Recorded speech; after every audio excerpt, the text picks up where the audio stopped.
Hey guys, welcome back to my channel. మనం high and games ఆడుతున్నప్పుడు మనం ఫ్రీక్వెంట్గా ఫేస్ చేసే ప్రాబ్లం వచ్చేసి ల్యాగ్. గేమ్ తెలియకుండానే ల్యాగ్ అవుతూ ఉంటుంది, చాలా స్లోగా అవుతూ ఉంటుంది అప్పుడప్పుడు. ఇమాజిన్ మనం ఒక RTX 4080 గ్రాఫిక్ కార్డ్స్ తీసుకొని వచ్చాం, దాని పర్ఫార్మెన్స్ చెక్ చేసాం, FPS స్కోర్ కూడా చూసాము, అన్నీ పర్ఫెక్ట్గా ఉన్నాయి అండ్ ఎక్స్లో పెట్టి మన ఫ్రెండ్స్తో షేర్ చేసుకున్నాం. Then all of a sudden మనం ఒక బేసిక్ గేమింగ్ ల్యాప్టాప్ ఆడుతున్న అపోనెంట్తో గేమ్లో ఓడిపోయామనుకోండి. Just imagine how it would B.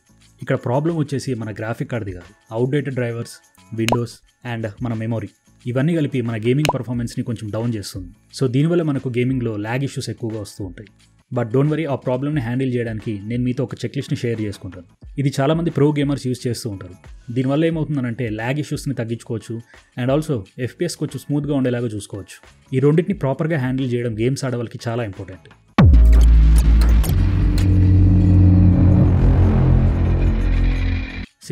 Before we do anything to our laptops, like settings change చేయడం ఇలా చేసిన తర్వాత ఎప్పుడన్నా ల్యాప్టాప్ ఆడ్గా బిహేవ్ చేస్తే దాన్ని ఇంతకుముందున్న నార్మల్ పొజిషన్కి తీసుకురావడానికి ఒక రీస్టోర్ పాయింట్ అనేది మనకు కావాలి. సో ఫస్ట్ ఈ రీస్టోర్ పాయింట్ని మనం ఎలా క్రియేట్ చేసుకోవాలో చూద్దాం.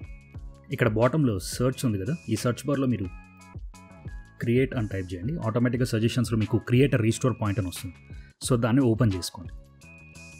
సో ఇలా మనకు ఒక చిన్న విండో ఓపెన్ అవుతుంది. ఇక్కడ మనకు క్రియేట్ అని ఉంది కదా, దీన్ని సెలెక్ట్ చేసుకోండి. సో మీకు ఏ నేమ్ కావాలో రీస్టోర్ పాయింట్కి ఆ నేమ్ ఇక్కడ మీరు ఇచ్చేసేయండి. నేను జస్ట్ నా నేమ్ ఇస్తున్నాను. So and then create. So restore point ఇక్కడ క్రియేట్ అయిపోతుంది మనకు.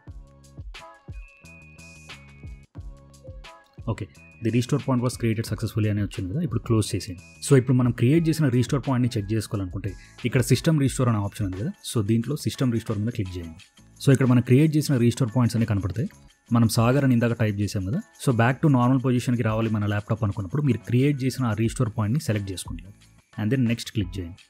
సో ఇక్కడ ఫినిష్ క్లిక్ చేసిన తర్వాత ప్రీవియస్గా మన ల్యాప్టాప్ ఏ కండిషన్లో అయితే ఉందో, ఏ పొజిషన్లో అయితే ఉందో అదే పొజిషన్కి రివర్ట్ అవుతుంది కంప్లీట్గా. సో ఇలా రీస్టోర్ పాయింట్ని క్రియేట్ చేసుకోవచ్చు అండ్ మనకు కావాలనుకున్నప్పుడు యాక్టివేట్ కూడా చేసుకోవచ్చు. ఇక్కడ ఇంకొక ఇంపార్టెంట్ పాయింట్ ఏంటంటే ఇది జస్ట్ మన సిస్టమ్ వర్కింగ్ కండిషన్ని మాత్రమే ప్రిజర్వ్ చేస్తుంది. మన personal files like photos, videos ఇలాంటివి ఏవి బ్యాకప్ చేయదు. సో ఈ పాయింట్ చాలా ఇంపార్టెంట్, గుర్తుపెట్టుకోండి. మీరు సర్చ్లోకి వెళ్ళి విండోస్ పవర్ షెల్ ఓపెన్ చేయండి. So Windows PowerShell open అయిన తర్వాత ఇక్కడ ఒక కమాండ్ ఉంటుంది. కమాండ్ ఇచ్చి ఎంటర్ చేసిన తర్వాత విండోస్లో ఆల్రెడీ ప్రీ ఇన్స్టాల్ ఉన్న యాప్స్ మొత్తం లిస్ట్ వస్తుంది మనకు. సో దాంట్లో మనకు అవసరం లేనివి, మనం ఇప్పటివరకు వాడిన యాప్స్ ఏవైతే ఉన్నాయో వాటిని ఎలా రిమూవ్ చేయాలో చూద్దాం. సో ఈ లిస్ట్ అంతా వస్తుంది. దీంట్లో నాకు అమెజాన్ మ్యూజిక్ని డిలీట్ చేయాలనుకుంటున్నాను. మనం ఏదైతే యాప్ని రిమూవ్ చేయాలనుకుంటున్నామో దాన్ని స్పెసిఫై చేయాలి.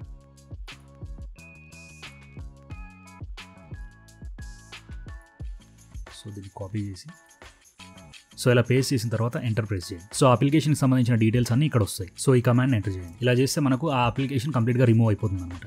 ఇలాగ మనకి ఏవైతే అవసరం లేదో అన్నెసెసరీ అప్లికేషన్స్ ఏవైతే ఉన్నాయో వాటన్నిటిని మనం ఇలా డిలీట్ చేసుకోవచ్చు. సో మనకి ఇంకా థర్డ్ పార్టీ యాప్స్ చాలా ఉన్నాయి, వాటిని డౌన్లోడ్ చేసుకొని ఈ ప్రాసెస్ ఇంకా ఈజీగా చేయొచ్చు మనం. సో దీనివల్ల అడ్వాంటేజెస్ ఏంటంటే మన ల్యాప్టాప్లో ప్రీ ఇన్స్టాల్ అయిన యాప్స్ని మనం రిమూవ్ చేయొచ్చు. మనం ఎక్కువ వాడని యాప్స్ ఏవైతే ఉంటాయో వాటిని రిమూవ్ చేసేసుకోవచ్చు. సో దట్ ఏమవుతుందంటే ర్యామ్, CPU మీద కొంచెం ప్రెషర్ తగ్గుతుంది అండ్ బ్యాక్గ్రౌండ్లో రన్ అవుతున్న యాప్స్ కూడా కొంచెం తగ్గిపోతాయి అండ్ ఆల్సో స్టోరేజ్ కూడా వస్తుంది. సో మనం గేమింగ్ ఆడుతున్నప్పుడు లేదంటే హెవీ అప్లికేషన్ యూజ్ చేస్తున్నప్పుడు మన ల్యాప్టాప్ అడిషనల్ రిసోర్స్ని ప్రొవైడ్ చేస్తుంది. సో దట్ గేమ్ కొంచెం స్మూత్గా రన్ అవుతుంది. ఇంకా సింపుల్గా చెప్పాలంటే మన రూమ్ చాలా నాయిజీగా ఉందనుకోండి, అందరూ బయటికి వెళ్ళిపోయిన తర్వాత ఫోకస్డ్గా మనం వర్క్ చేసుకుంటాం. సేమ్ ఇది కూడా అలాగే యూజ్ అవుతుంది మనకు. విండోస్లో గేమ్ మోడ్ ఎలా ఆన్ చేసుకోవాలో చూద్దాం. ఇక్కడ సెట్టింగ్స్లోకి ఎంటర్ అయిన తర్వాత మీకు లెఫ్ట్ సైడ్ గేమింగ్ అనే ఆప్షన్ కనపడుతుంది. సో అది క్లిక్ చేశాక ఇక్కడ గేమ్ మోడ్ అనే ఆప్షన్ని సెలెక్ట్ చేయండి. దెన్ ఇక్కడ ఆన్ ఉందో ఆఫ్ ఉందో ఫస్ట్ చెక్ చేసుకోండి. ఇన్ కేసు ఆఫ్ ఉంటే దీన్ని ఆన్ చేసుకోండి. అండ్ నెక్స్ట్ మనం ఇక్కడ కనపడుతున్న ఈ గ్రాఫిక్స్ ఆప్షన్ని సెలెక్ట్ చేసుకోవాలి. సో మనం రెగ్యులర్గా ఏదైతే గేమ్స్ ఆడతామో దానికి మన డెడికేటెడ్ GPUని ఎలా సెలెక్ట్ చేసుకోవాలనేది ఇక్కడ చూద్దాం. మీరు స్క్రోల్ డౌన్ చేస్తే ఇక్కడ సో ఈ గేమ్కి ఇక్కడ GPU ప్రిఫరెన్స్ సెక్షన్లో నేను నా డెడికేటెడ్ GPUని సెలెక్ట్ చేసుకున్నాను. సో దట్ ఏమవుతుందంటే మనం గేమ్ లాంచ్ చేసినప్పుడు కంప్లీట్గా GPUని యూటిలైజ్ చేసుకుంటుంది అనమాట గేమ్. సో దట్ ఎక్కడ మనకు ఎలాంటి ఇష్యూస్ ఉండవు. దీనివల్ల మనకు బిగ్గెస్ట్ అడ్వాంటేజ్ ఏంటంటే బ్యాక్గ్రౌండ్ యాప్స్కి విండోస్ రిసోర్సెస్ తగ్గించి మన గేమ్ మీదే ఫోకస్ చేస్తుంది. లైక్ కంప్లీట్ రిసోర్సెస్ అన్ని మన గేమ్కి ప్రొవైడ్ అయ్యేలాగా చూసుకుంటుంది అనమాట Windows. And also game launch అయిన ప్రతిసారి 100% హార్డ్వేర్ని యూటిలైజ్ చేసుకునేలాగా హ్యాండిల్ చేస్తుంది. సో ఓవరాల్గా ఏం చేస్తుందంటే కంప్లీట్ రిసోర్స్ని గేమింగ్కి మాత్రమే ప్రొవైడ్ చేస్తుంది అనమాట. రిమైనింగ్ బ్యాక్గ్రౌండ్ యాప్స్కి దేనికి ప్రొవైడ్ చేయదు. సో దీనివల్ల మనకు FPS అనేది ఇంక్రీజ్ అవుతుంది. సో దట్ గేమింగ్ కొంచెం స్మూత్గా ఉంటుంది అండ్ ల్యాగ్ ఇష్యూస్ అనేవి ఉండవు. ఫస్ట్ కంట్రోల్ ప్యానల్లోకి వెళ్ళండి. ఇక్కడ మనకు హార్డ్వేర్ అండ్ సౌండ్స్ అనే ఆప్షన్ ఉంది, దాన్ని క్లిక్ చేయండి. దీంట్లో పవర్ ఆప్షన్ సెలెక్ట్ చేశాక ఇక్కడ మనకు డిఫరెంట్ టైప్స్ ఆఫ్ ప్లాన్స్ కనపడతాయి. లైక్ నా దాంట్లో balanced, silent and Asus recommended కనపడుతుంది. సో ఇన్ కేస్ మీరు ఏదైనా కొత్త ప్లాన్ క్రియేట్ చేయాలనుకుంటే ఇక్కడ క్రియేట్ పవర్ ప్లాన్ అనే ఆప్షన్ ఉంటుంది. సో దాన్ని క్లిక్ చేసి మీరు ఏదైనా ఒక కస్టమ్ నేమ్ ఇచ్చేసి నెక్స్ట్ సెలెక్ట్ చేయండి. సో ఇక్కడ మనకు డిఫరెంట్ ఆప్షన్స్ ఉంటాయి స్లీప్ అండ్ డిస్ప్లే సెట్టింగ్స్కి. సో వాటిని చూస్ చేసుకున్నాక మీరు క్రియేట్ మీద క్లిక్ చేయండి. లేదనంటే బ్యాక్ వచ్చి ఆల్రెడీ ఎగ్జిస్టింగ్లో ఉన్న వాటి ప్లాన్స్ కూడా మీరు చేంజ్ చేయొచ్చు. లైక్ ఇక్కడ నేను చేంజ్ ప్లాన్ సెట్టింగ్స్ క్లిక్ చేస్తున్నాను. సో ఇక్కడ నాకు వీటిని ఎలా కావాలంటే నేను అలాగా కస్టమైజ్ చేసుకోవచ్చు అనమాట. 3 minutesని కాస్త 5 minutesకి చేంజ్ చేయడం, ఇలా డిఫరెంట్ ఆప్షన్స్ సెలెక్ట్ చేసుకోవచ్చు. ఇన్ కేస్ ఈ ఎగ్జిస్టింగ్ ప్లాన్లో ఏదైనా చేంజెస్ చేయాలనుకుంటే అప్పుడు ఇక్కడ కనపడుతున్న చేంజ్ అడ్వాన్స్డ్ పవర్ సెట్టింగ్స్ని క్లిక్ చేయండి. సో దీంట్లోకి వచ్చాక ఇక్కడ మనకు ప్రాసెసర్ పవర్ మేనేజ్మెంట్ని సెలెక్ట్ చేయండి. సో ఇక్కడ minimum processor state and maximum processor state ఉంది కదా, ఇవి 100% ఉండాలి, బోత్ మినిమం అండ్ మాక్సిమంలో. సో ఈ రెండింటిని 100%కి, on battery and plug in options రెండింటిని మినిమం 100%కి చేంజ్ చేసుకోండి. సో మాక్సిమం ఆల్రెడీ 100%లో ఉంది కాబట్టి అవసరం లేదు. నెక్స్ట్ ఇక్కడ కనపడుతున్న PCI Expressని సెలెక్ట్ చేయండి. దాంట్లో లింక్ స్టేట్ పవర్ మేనేజ్మెంట్ అనే ఆప్షన్ని సెలెక్ట్ చేయండి. సో దీంట్లో on battery maximum power settings ఉంది కదా, సో దీన్ని ఆఫ్ చేసుకోండి. అండ్ ఆల్సో ప్లగ్ ఇన్ దాన్ని కూడా సెలెక్ట్ చేసి దీన్ని కూడా ఆఫ్ చేయండి. అండ్ దెన్ అప్లై క్లిక్ చేసి ఓకే సెలెక్ట్ చేయండి. సో ఇక్కడ సింపుల్గా ఏం చేస్తున్నాం అంటే మ్యాక్సిమం CPU పర్ఫార్మెన్స్ని యూటిలైజ్ చేసుకోమని చెప్తున్నాం మనం మన ల్యాప్టాప్కి. సో బ్యాటరీ లైఫ్ దగ్గర కొంచెం కాంప్రమైజ్ అవ్వాల్సి వస్తుంది మనం. And no input lags and also no disconnect issues. USB devices అన్ని ఫుల్లీ యాక్టివ్లో ఉండేలా చూసుకుంటుంది. And also every bit of hardware పవర్ని యూటిలైజ్ చేసుకునేలాగా హ్యాండిల్ చేస్తుంది. సింపుల్గా మన PCని మనం ఫోర్స్ చేస్తున్నట్టు అనమాట. పవర్ సేవింగ్ లేదు, గడిది గుడ్డు లేదు, 100% ఫోకస్ అంతా పర్ఫార్మెన్స్ మీద ఉంచమని చెప్తున్నట్టు అనమాట. మన గ్రాఫిక్ కార్డ్కి సంబంధించిన డ్రైవర్స్ ఎలా అప్డేట్ చేసుకోవాలో దీంట్లో చూద్దాం. ఇన్ కేస్ మీది NVIDIA లేదంటే AMD గ్రాఫిక్ కార్డ్స్ అయితే వాటికి సంబంధించిన డెడికేటెడ్ యాప్స్ ఉంటాయి. నాది NVIDIA, సో నేను నా NVIDIA యాప్ ఓపెన్ చేసి మీకు చూపిస్తున్నాను డ్రైవర్స్ ఎలా అప్డేట్ చేసుకోవాలని. సో NVIDIA యాప్ ఓపెన్ చేసిన తర్వాత మీకు ఇలా ఇంటర్ఫేస్ వస్తుంది. సో ఇక్కడ లెఫ్ట్ సైడ్లో ఉన్న డ్రైవర్ సెలెక్ట్ చేశాక అప్డేట్ అవైలబుల్ అనే ఆప్షన్ ఉంటుంది ఇక్కడ. సో ఇక్కడ లాస్ట్లో చూస్తే మనకు 2 types ఆఫ్ అప్డేట్స్ ఉంటాయి. ఒకటి స్టూడియో డ్రైవర్ అండ్ ఇంకోటి వచ్చేసి గేమ్ రెడీ డ్రైవర్ అని ఉంటాయి. ఇన్ కేస్ మన గేమ్స్కి సంబంధించిన డ్రైవర్స్ అప్డేట్ ఏమైనా వస్తే ఇది చూస్ చేసుకొని కాసేపు వెయిట్ చేస్తే అది రిఫ్రెష్ అవుతుంది. సో ఇక్కడ మనకు గేమ్స్కి సంబంధించిన డ్రైవర్స్ ఏమైనా అప్డేట్స్ వస్తాయి అది ఆటోమేటిక్గా డౌన్లోడ్ అవుతుంది. అండ్ దెన్ నెక్స్ట్ వచ్చేసి స్టూడియో డ్రైవర్ కూడా అప్డేట్ చేసుకుందాం. సో ఇది మోస్ట్లీ నాకు తెలిసినంత వరకు క్రియేటర్స్కి యూజ్ అవుతుంది ఎక్కువగా, ఎడిటింగ్ ఇలా చేసే వాళ్ళకి. సో ఇక్కడ కూడా మనకు NVIDIA స్టూడియో డ్రైవర్ అప్డేట్ అనేది ఒకటి ఉంది అవైలబుల్లో, September 10th రిలీజ్ అయింది. సో దీన్ని కూడా మనం ఇన్స్టాల్ చేద్దాం. ఇన్ కేస్ ఈ స్టూడియో డ్రైవర్ అప్డేట్ చేసుకోవాలనుకుంటే మీరు చేసుకోవచ్చు, అది మీ ఇష్టం. సో బేసిక్గా నాకు ఏ ఇష్యూస్ లేవు కాబట్టి నేను ఈ మెథడ్ ఫాలో అవుతున్నాను. ఇన్ కేస్ మీకు ఏదైనా ఇష్యూస్ ఉన్నాయనుకోండి ఈ మెథడ్ ఫాలో అయిన తర్వాత కూడా దానికి సంబంధించిన ప్రొసీజర్ని నేను ఇక్కడ స్క్రీన్ మీద మీకు ఇస్తాను. సో చాలా కేర్ఫుల్గా మీరు ఒక్కొక్క స్టెప్ని ఫాలో అవ్వండి. సో దీనివల్ల అడ్వాంటేజ్ ఏంటంటే ఓల్డ్ డ్రైవర్స్తో న్యూ డ్రైవర్స్ క్లాష్ అయినప్పుడు FPS తగ్గిపోవడము, బ్లాక్ స్క్రీన్స్ రావడము, లేదంటే ర్యాండమ్గా క్రాష్ అవ్వడం అలా అవుతుందన్నమాట. సో మళ్ళీ మనం మన డ్రైవర్స్ని ఫ్రెష్గా ఇన్స్టాల్ చేసుకుంటే అప్పుడు కొంచెం క్లీన్గా ఉంటుంది, పాత డ్రైవర్స్ అని ఆటోమేటిక్గా డిలీట్ అయిపోతాయి. సో ఇలా చేయడం వల్ల హార్డ్వేర్ అప్గ్రేడ్ చేయకుండానే మనం ఎక్స్ట్రా FPSని కూడా గ్రాప్ చేసుకోవచ్చు మన GPU నుంచి. అండ్ ఆల్సో చాలా గేమ్స్లో 5 to 15% ఆఫ్ FPS ఇంక్రీజ్ ఉంది. సో ఎక్కడ ఏ మిస్టేక్స్ లేకుండా ఈ మెథడ్ని చాలా కేర్ఫుల్గా ఫాలో అవ్వండి. మెమరీ ఇంటిగ్రిటీని డిసేబుల్ చేయడానికి మనం సెట్టింగ్స్లోకి వచ్చిన తర్వాత లెఫ్ట్ సైడ్ మనకు కనబడుతున్న ప్రైవసీ అండ్ సెట్టింగ్స్ని సెలెక్ట్ చేసుకోవాలి. ఇక్కడ విండోస్ అండ్ సెక్యూరిటీ సెలెక్ట్ చేసుకున్నాక మనకు డిఫరెంట్ ప్రొటెక్షన్ ఏరియాస్ కనపడతాయి ఇక్కడ. సో దీంట్లో మనము డివైస్ సెక్యూరిటీని సెలెక్ట్ చేసుకోవాలి. సో డివైస్ సెక్యూరిటీ సెలెక్ట్ చేసుకున్నాక ఇలాగ ఇంకో విండో ఓపెన్ అవుతుంది. ఇక్కడ మనం కోర్ ఐసోలేషన్ డీటెయిల్స్ని సెలెక్ట్ చేసుకోవాలి. సో ఇక్కడ ఉన్న ఈ మెమరీ ఇంటిగ్రిటీ ఆప్షన్ని ఆఫ్ చేసుకోవాలి. ఇన్ కేసు ఆన్లో ఉంటే ఆఫ్ చేసుకోండి, నాది ఆల్రెడీ ఆఫ్లో ఉంది. సో దీనివల్ల మనకి అడ్వాంటేజెస్ ఏంటంటే మెమరీ ఇంటిగ్రిటీ ప్రతిసారి డ్రైవర్స్ని చెక్ చేస్తూ ఉంటుంది. సో దీనివల్ల CPU అండ్ RAM మీద కొంచెం ప్రెషర్ పడుతుంది.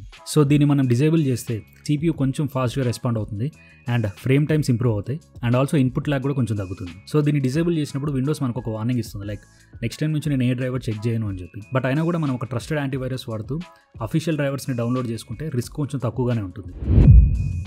ఎవరైతే హై రిఫ్రెష్ రేట్ వాడుతూ ఉంటారో లైక్ 144 Hz 240 Hz ఇలాగా వాళ్ళకి ఎవ్రీ మైక్రో సెకండ్ అనేది చాలా ఇంపార్టెంట్ గేమ్లో. సో దీనివల్ల అడ్వాంటేజెస్ ఏంటంటే CPU యూసేజ్ అనేది కొంచెం తగ్గిస్తుంది అండ్ 2 to 5% ఆఫ్ FPS అనేది కొన్ని గేమ్స్లో ఇంక్రీజ్ అవుతుంది.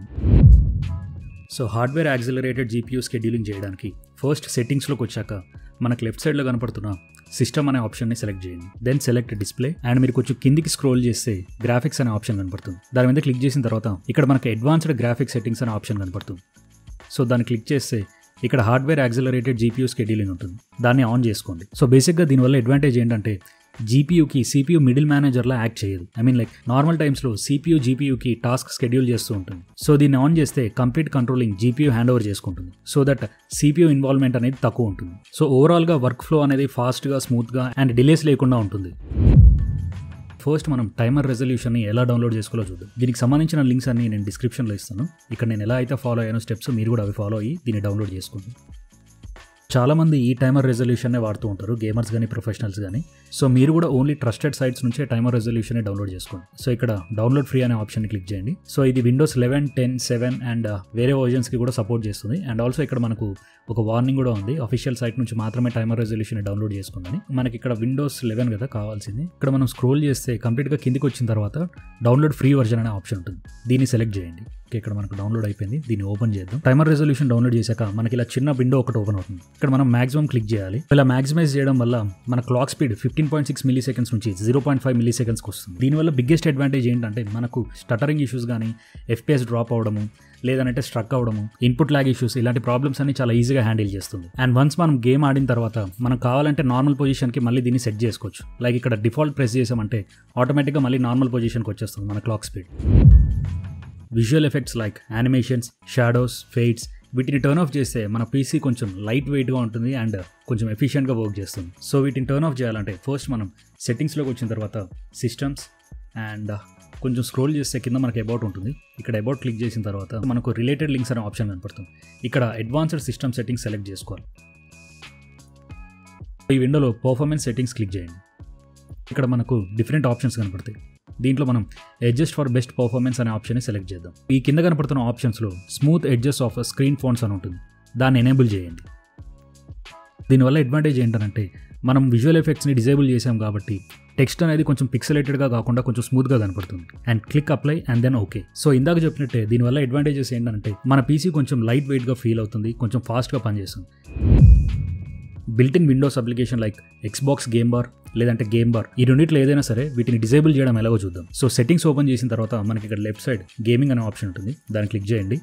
అండ్ దెన్ ఇక్కడ మనకు గేమ్ బార్ అనే ఆప్షన్ కనపడుతుంది, దీన్ని క్లిక్ చేసిన తర్వాత దీన్ని జస్ట్ ఆఫ్ చేయండి. అండ్ దెన్ బ్యాక్ వచ్చిన తర్వాత మళ్ళీ ఇక్కడ క్యాప్చర్స్ అని ఇంకో ఆప్షన్ కనపడుతుంది, దాన్ని క్లిక్ చేయండి. దీన్ని కూడా ఆఫ్ చేసేసుకోండి. సో ఈ గేమ్ బార్ మనకి ఎలా యూజ్ అవుతుందంటే స్క్రీన్ షాట్ తీసుకోవడానికి లేదంటే గేమ్ ప్లే రికార్డ్ చేయడానికి యూజ్ అవుతుంది. సో దీన్ని టర్న్ ఆఫ్ చేయడం వల్ల మనం ఆ రికార్డింగ్స్ ఏవి చేయలేము. బేసిక్గా దీనివల్ల మనకు వచ్చే డిసడ్వాంటేజ్ ఏంటంటే మనం రికార్డింగ్ చేయకపోయినా సరే కాన్స్టాంట్గా బ్యాక్గ్రౌండ్లో ఈ యాప్ రన్ అవుతూ ఉంటుంది అండ్ ఆల్సో మన మానిటర్ యాక్టివిటీని ట్రాక్ చేస్తూ ఉంటుంది. గేమ్ బార్కి ఆల్టర్నేట్గా మనకు OBS, షాడో ప్లే ఇంకా డిఫరెంట్ రికార్డింగ్ సాఫ్ట్వేర్స్ అవైలబుల్ ఉన్నాయి. మనకు అవసరం అనుకున్నప్పుడు వాటిని యూజ్ చేసుకోవడం బెటర్. మనం ఎప్పుడైనా గేమ్స్ ఆడుతున్నప్పుడు సెట్టింగ్స్లో ఎన్విడియా రిఫ్లెక్స్ కానీ ఆర్ AMDకి సంబంధించిన యాంటీలాగ్ ఇవి అబ్జర్వ్ చేస్తే ఇమీడియట్గా ఆ ఆప్షన్స్లో ఆన్ ప్లస్ బూస్ట్ అనే దాన్ని చూస్ చేసుకోండి. ఇన్ కేస్ అలా కాదు అనుకుంటే ఇక్కడ నేను ఎన్విడియాకి సంబంధించిన కంట్రోల్ ప్యానల్ ఓపెన్ చేశాను, దీంట్లో ఎలా సెట్ చేసుకోవచ్చో చూపిస్తాను. సో ఎన్విడియాకి సంబంధించిన కంట్రోల్ ప్యానల్ ఓపెన్ చేసిన తర్వాత ఇక్కడ లెఫ్ట్ సైడ్లో మేనేజ్ 3D సెట్టింగ్స్ అని ఉంటుంది, దాన్ని సెలెక్ట్ చేయండి. ఇక్కడ మనకు డిఫరెంట్ ఆప్షన్స్ వస్తాయి. దీంట్లో మనం స్క్రోల్ చేస్తే ఇక్కడ మ్యాక్స్ ఫ్రేమ్ రేట్ అనే ఒక ఆప్షన్ కనపడుతుంది, దాని మీద డబుల్ క్లిక్ చేయండి. ఇక్కడ మనకు మాక్సిమం ఫ్రేమ్ రేట్ ఎంత ఉండాలి అనేది చూస్ చేసుకునే దానికి ఒక ఆప్షన్ వస్తుంది, దాన్ని క్లిక్ చేస్తే ఇక్కడ ప్రెజెంట్ నాకు 144 FPS వస్తుంది. ఇన్ కేస్ నేను ఇంక్రీజ్ చేయాలనుకుంటే దీన్ని ఇక్కడ నుంచి 225, 240 ఇలా ఎలా కావాలంటే అలా ఇంక్రీజ్ చేసుకోవచ్చు. సో దీనివల్ల అడ్వాంటేజ్ ఏంటంటే కొన్నిసార్లు GPU ఆర్ CPU ఫ్రేమ్స్ ని అడ్వాన్స్ గా ప్రిపేర్ చేస్తాయి, దాన్నే render queue or pre rendered frames అంటారు. పర్ఫార్మెన్స్ స్మూత్ గా ఉండడం కోసం ఇలా చేస్తుంది. కాకపోతే ఈ రెండర్ క్యూ వల్ల ప్రాబ్లం ఏంటంటే మనం ఎప్పుడైనా క్లిక్ చేసినప్పుడు ఆర్ ఎల్స్ గేమ్ లో షూట్ చేసినప్పుడు ఆ ఎఫెక్ట్ ని మనం స్క్రీన్ మీద చూసే ప్రాసెస్ లో కొంచెం డిలే అనేది ఉంటుంది. సో ఈ రిఫ్లెక్స్ ఆర్ యాంటీలాగ్ ఆప్షన్ ఏం చేస్తుందంటే ఆ క్యూని రిమూవ్ చేస్తుంది లేదంటే రెడ్యూస్ చేస్తుంది అండ్ GPU ఇన్ టైంలో ఫ్రేమ్స్ని రెండర్ చేస్తుంది. ఆన్ ప్లస్ బూస్ట్ సెలెక్ట్ చేసుకుంటే రెస్పాన్స్ కన్సిస్టెంట్గా ఉంటుంది. అండ్ ఆల్సో FPS మీద కూడా మనము క్యాప్ సెట్ చేసుకోవచ్చు. లైక్ ఫర్ ఎగ్జాంపుల్ మన మానిటర్ 144 Hz అనుకోండి, మనం 141 Hzకి దాన్ని క్యాప్ చేయొచ్చు. సో దట్ దీనివల్ల ఏమవుతుందంటే GPU ఎక్స్ట్రా ఫ్రేమ్స్ జనరేట్ చేయకుండా మానిటర్కి ఎంతవరకు అవసరమో అంతకన్నా కొంచెం తక్కువలో ఫ్రేమ్స్ని జనరేట్ చేస్తుంది. సో దట్ మనకు stutter, heat are latency issues లేకుండా ఉంటాయి. మన క్లిక్స్, మౌస్ మూవ్మెంట్స్ ఇవన్నీ ఇన్స్టెంట్గా ఉంటాయి. సో వీటిలో ఎక్కడ ఏ డిలే ఉండదు. మన క్లిక్స్ కానీ మౌస్ మూవ్మెంట్స్ కానీ ఇన్స్టెంట్గా ఆన్ టైంలో ఉంటాయి. And also FPS caps fluctuations and screen టేరింగ్ని తగ్గిస్తుంది కొంచెం.